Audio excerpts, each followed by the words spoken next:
Hello viewers, আসসালামু আলাইকুম। আমি আপনাদের মাঝে আজকে আরেকটি নতুন বিজ্ঞপ্তি নিয়ে আসলাম। আমি এখন আপনার স্ক্রিনে দেখতেছেন সমাজসেবা অধিদপ্তরের মেইন ওয়েবসাইটে আমি আছি। তো এখানে নোটিশ বোর্ডে একটি নোটিশ প্রদান করেছে, সমাজকর্মী ইউনিয়ন পদে আবেদন গ্রহণের সময়সীমা বৃদ্ধি করুন। তো আমি সরাসরি ওয়েবসাইটের বিজ্ঞপ্তিটি ওপেন করলাম। দেওয়া আছে যেখানে সমাজসেবা অধিদপ্তরের ১৬তম গ্রেডভুক্ত সমাজকর্মী ইউনিয়ন পদের সর্বমোট ২০৯টি শূন্য পদে জনবল নিয়োগের নিমিত্তে আবেদন গ্রহণের সময়সীমা বৃদ্ধি করুন। অর্থাৎ বিজ্ঞপ্তিটি বিগত জুন মাসে দিয়ে দেওয়া হয়েছিল, তারপর থেকে ইন্টারনেট সমস্যার কারণে বিজ্ঞপ্তিটি স্থগিত ছিল। এখন আবার পুনরায় সময়সীমা বৃদ্ধি করে আরেকটি বিজ্ঞপ্তি তাদের ওয়েবসাইটে প্রকাশ করেছে। সমাজসেবা অধিদপ্তরের আওতাধীন ১৬তম গ্রেডভুক্ত সমাজকর্মী পদে জনবল নিয়োগের নিমিত্তে গত ১১/৬/২০২৪ তারিখে দৈনিক যুগান্তর এবং দৈনিক বাংলাদেশ প্রতিদিন পত্রিকায় নিয়োগ বিজ্ঞপ্তি প্রকাশিত হয়।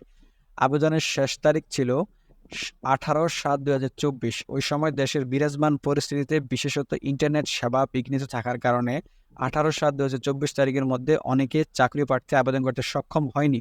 সে পরিপ্রেক্ষিতে সমাজকর্মী পদে আবেদন গ্রহণের সময়সীমা আগামী ২০/৮/২০২৪ অর্থাৎ আজকে ২০ তারিখ, আজকে থেকে ৩/৯/২০২৪ পর্যন্ত বৃদ্ধি করা হলো। অর্থাৎ ২০শে আগস্ট থেকে ৩ সেপ্টেম্বর পর্যন্ত এই আবেদনের সময়সীমা বৃদ্ধি করা হয়েছে।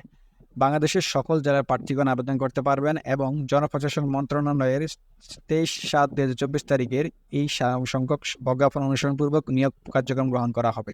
ইতিপূর্বে যে সকল প্রার্থী আবেদন করেছেন এবং পরীক্ষার ফি বাবদ অর্থ জমা প্রদান করেছেন তাদের নতুন করে আবেদন করার প্রয়োজন নেই। অর্থাৎ যারা এর আগে আবেদন করেছেন তাদের কোনো নতুন করে আবেদন করার প্রয়োজন হবে না।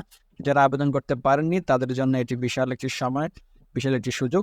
তো আমরা বিগত সার্কুলারে আমরা দেখেছি ২০৯টি পদে আবেদনের জন্য বিজ্ঞপ্তি দেওয়া হয়েছে। আপনারা এখন আবেদন করলে ২০৯টি পদের জন্য ২০৯টি খালি পদ সাপেক্ষে আপনারা আবেদন করতে পারবেন। তা আবেদন করার জন্য যে ওয়েবসাইটটি আমি আমার ভিডিও ডেসক্রিপশনে ওয়েবসাইটের লিঙ্কটি দিয়ে দিব। আমি আপনাদেরকে ওয়েবসাইটের লিঙ্কটি ওপেন করে দেখাচ্ছি। এটি হচ্ছে মেইন ওয়েবসাইটের লিঙ্ক। তো এখানে বর্তমানে এখন আবেদন শুরু হয়নি, তবে আজকে বিকাল থেকে বা সন্ধ্যার পর থেকে আবেদন কার্যক্রম শুরু হবে। আপনারা চাইলে ঘরে বসে আপনার মোবাইল ফোন থেকে অথবা আপনার কম্পিউটার ল্যাপটপের মাধ্যমে আবেদন করতে পারবেন। তো এছাড়া যদি কোনো সমস্যায় আপনার সম্মুখীন হন তাহলে অবশ্যই আমার ভিডিও কমেন্ট বক্সে কমেন্ট করবেন, আর আমি এই আবেদনের লিঙ্কটি ভিডিও ডেসক্রিপশন বক্সে দিয়ে দিব এবং এই বিজ্ঞপ্তির লিঙ্কটিও ডেসক্রিপশন বক্সে দিয়ে দিব।